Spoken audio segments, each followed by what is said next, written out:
Hello and welcome to Go Racing. With me this week, I have two men whose opinion has a huge bearing on how successful your horse can be.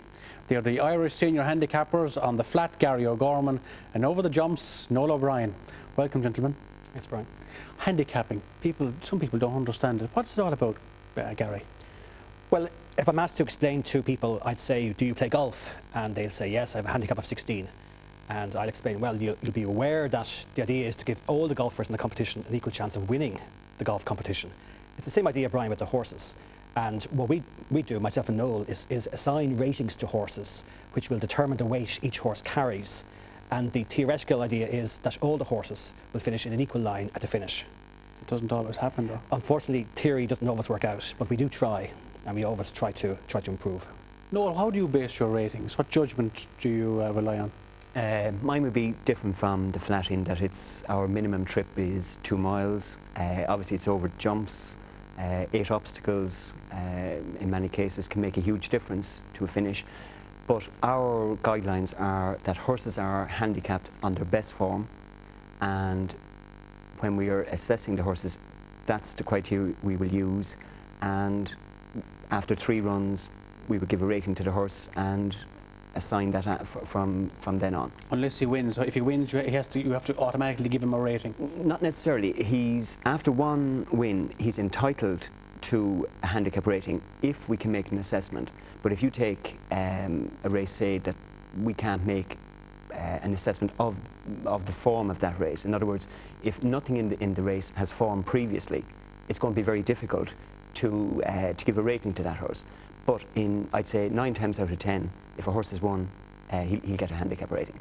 Okay, more on and on. Look forward to the discussion. But before we talk further about handicapping, let's look back on the events this week. Ruby Walsh tipped up Anya Dove last week on Go Racing, and Sam Curling's mount Julie won the feature on Saturday.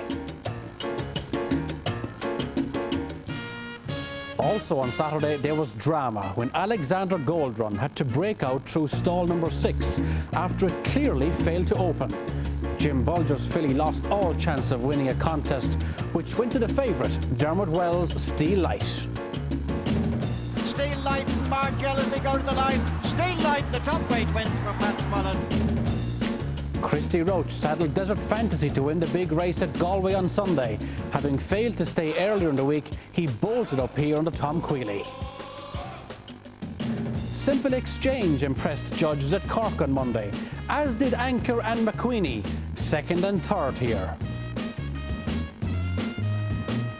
And Simple Exchange and Pat Mullen now hit the front from Anchor on the outside, then McQueenie as they race up towards the finish. It's Simple Exchange and Pat Mullen beginning to stretch on, a few lanes clear. Simple Exchange simply the best, wins it from Anchor. McQueenie life class.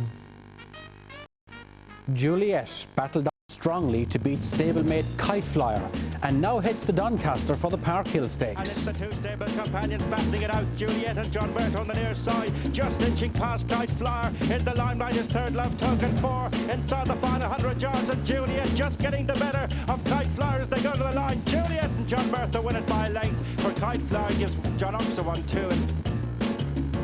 After Dossier's 2 from 2 performance at Cork, the Matron Stakes is now on the agenda. Dossier on the near side and John Bertha come through. Twiggy's Sister is staying on pretty well on the near side from Michael Canaan, then Hymn of Love, and then Satine inside the final 100 yards now. Dossier with a bit of a battle on. Twiggy's Sister on the near side trying hard as they go to the line. Dossier just on the far side for John Bertha. Tipped by Dermot Weld on Go Racing, Nahill landed some decent wages at Roscommon on Tuesday, much to the delight of owner PJ Shaughnessy, former All-Ireland handball champion. Meanwhile, Ger Lyons' Bermau won the first 3-year-old hurdle of the year, and as an interesting recruit to the jumping ranks, he won this contest in the hands of Ruby Walsh. Bermau driven out by Ruby Walsh, going to hold off Cora Boy. They're a long way clear from Imazulu 2, who's 3rd. It was a very, very interesting week in Irish racing, but I think the incident that I want to see again, and I'm sure you at home as well, please show me the Alexander Gold Run incident at Galway. This was a filly 7-2 second favourite, backed in from 5-1. There was 14,000 alone on the win and place pool on the tote, and over 285,000 euro bet with the bookmakers on the turnover. Let's look at it. She's in stall 6, and the stalls failed to open for her. She had absolutely no chance. Gary, what's your opinion? I appreciate now you're a handicapper and it's not your jurisdiction, but what's your opinion? Well, Brian, I'd like to think it would have been a 3-horse photo finish instead of 2 horses. Unfortunately, we'll never know, but it was an unfortunate instance. Noel?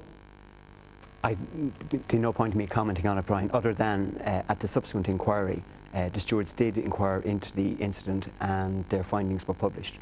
Yeah, let's have a look at that, because we've received a copy from the Turf Club, and this is what happened from the objection inquiry form. And if I may, I'll read the paragraph. It said, having considered the evidence available and viewed the video, the stewards were satisfied that both the starter and the advanced flagman had followed proper starting procedures, but found that stall number 6 had malfunctioned. As the provision and maintenance of the starting stalls is the responsibility of Horse Racing Ireland and their malfunction is a recurring problem, the stewards referred this matter to the Turf Club for immediate investigation. Interesting times. What one can say is that I believe new stalls are underway from Italy. When they come, I assume they're coming in the next number of weeks. But put it this way, I wouldn't like to be in the car with Jim Bulger travelling home last Saturday evening to Coolcullen. And what about the poor punters that lost their money?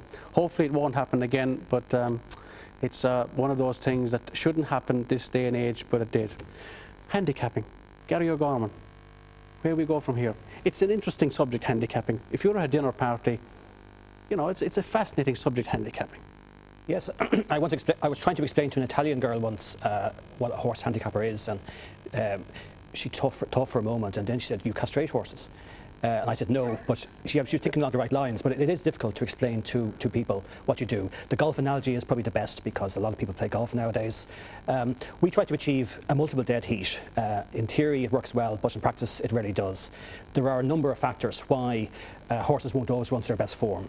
The distance is crucial, the ground is crucial, the stable's horses could be in form or they could be under a cloud. Some horses like galloping tracks, others like undulating tracks. There are any number of factors which can affect a horse's performance, and that's why horses don't always run to their best form. But we try to achieve a position where they all finish in dead heat, and it's a great source of joy for us when it happens, but it happens so rarely that it makes it all the sweeter. Noel, when you're looking at a race, you do, as we say, the jumps, hurdle racing and steeplechasing, and you look at the race and you're looking at it at your binoculars and you have your race card. What are you looking for in a race? Like, at the end of the day, you're the trainer, basically you're his enemy. He wants to try and beat you, doesn't he? The handicapper is nobody's friend, really, and that's the way it should be, because if he's doing his job properly, every horse in every race has an equal chance. Obviously, on certain days, some horses have a better chance than others, but at the start-off point, what we're trying to do is create competitive racing, so that when the punters and the layers look at a particular race, they find it difficult to find out what is going to win the race. It should be a puzzle. I know a lot of times it's a puzzle to me, and we like to set a puzzle in a handicap. But if it's a puzzle to you, in the name of God, what has punters got? What chance have punters got? But that's the way it should be, I think, in a handicap. You shouldn't look at a handicap and say, that horse is definitely going to win. You have that in condition races, you may have it in maiden races. In a handicap, which is why I find you will have 25-to-1 winners, you know, long shots should be winning handicaps, because if they're properly handicapped, in the handicap proper, they should have just as good a chance at the favourite. But like, can I put it to you that handicappers are quick to put horses up for winning, right? You're slow to take them back down. Spoken as a true owner, and I'm sure half the trainers around the country will agree with that. But it is a very difficult task, the handicapping, simply because they're not machines. Day in, day out, they will run within stones maybe of their form. The criteria we would try to use is their best form. That's what we'll take. And if that best form means a horse goes up fairly quickly, that's the nature of the game. I would like to think that as handicappers, we also react quickly when the horse loses his form. And in the last few years, I would find that if a horse has been off for a period of a year, he automatically drops 5 pounds. But he'd want it, wouldn't he? Well, it depends. I mean, sometimes it would depend on the nature of why the horse was off for a year. But that wouldn't have happened in the past. You would have come back in on your old rating and start off from scratch. So I'm saying that it's always a touchy subject. But we would be, I would like to think that we're very pro dropping horses, maybe not as quickly as putting them up, but it happens. Because after all, like I think you don't drop horses quick enough, because it's like expensive to have a horse in training. Throw them 4 or 5 times could cost you 2.5, 3 grand, maybe even more, to get a horse dropped so that he's on a winning mark again.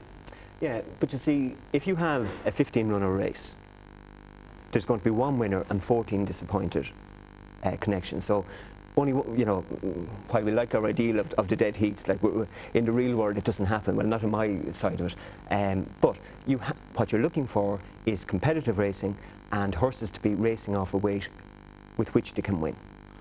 Gary, the current system, is there a flaw in it? Like, a trainer can run a horse over different distance, different ground, different track, in an effort to confuse you, if that's the right word to use, to get a favourable mark? Well, Brian, there are certain limitations inherent in the handicapping system. I mean, if the ground is soft, you can disregard the fast ground loving horses in the field, and vice versa. The distance may be right or wrong for some horses. There are a number of factors which can affect the outcome of the race. There's no doubt that if we could, we might have a situation where we had a soft ground handicap mark for a horse different to its fast ground mark, but obviously it's not practical to do that. Equally, there's certain horses who love certain tracks, like a horse who loves Galway, for instance, and we may like the idea of giving that horse more weight when it runs in Galway than anywhere else, but that's not practical either. So there are certain limitations, but you have to do what's possible and what's administratively achievable in handicapping, and so there are limitations. We're aware of that, but we try the best within the confines of the system we're operating. And if you look at a horse and you say, after a period of time, I've got this horse wrong, I've given him too much weight, how can you rectify it? Well, it's very easy. We update the ratings on a daily basis, and indeed a trainer may make representations 3 weeks ago about a horse and saying that the horse is too high. I mightn't agree with him then. I may have an open mind on the subject, as I do on most things. And after 3 weeks' experience of horses who ran against the horse running subsequently, the form may be working out well, it may be working out badly. I can then change my mind. It only takes the press of a button to do that, Brian. And it's I'd say a lot of trainers would hope you'd be pressing buttons more positively. Well, one thing about handicapping, you're looking at a constantly evolving jigsaw puzzle. You must be open-minded and you can't be stubborn. You may hold a belief today, it may change tomorrow, and we'd like to be as open-minded as possible. Okay, thanks Gary and Noel for the moment. This week on Go Racing, we've teamed up with Ballinrobe Racecourse and Tote Ireland to give you the chance to win a fantastic prize. You and a friend could be off for 2 days racing at Ballinrobe Racecourse, of course in County Mayo. It's on the 30th and 31st of August. The great prize includes admission and lunch on both days, 2 nights accommodation at the Atlantic Coast Hotel in Westport, and the lucky winner will also receive a free €100 bet from Tote Ireland. So to get your hands on this great prize, simply call the competition line now. The numbers to call 1550 71 715 966, or from the north 0906 601 0270. Calls cost 74 cents per minute, and further details are on 3 text page 323. Noel, thanks for joining us on Go Racing, and we'll be talking to Gary in part 2 of Go Racing, further insights into the subject of handicapping. Stay with us.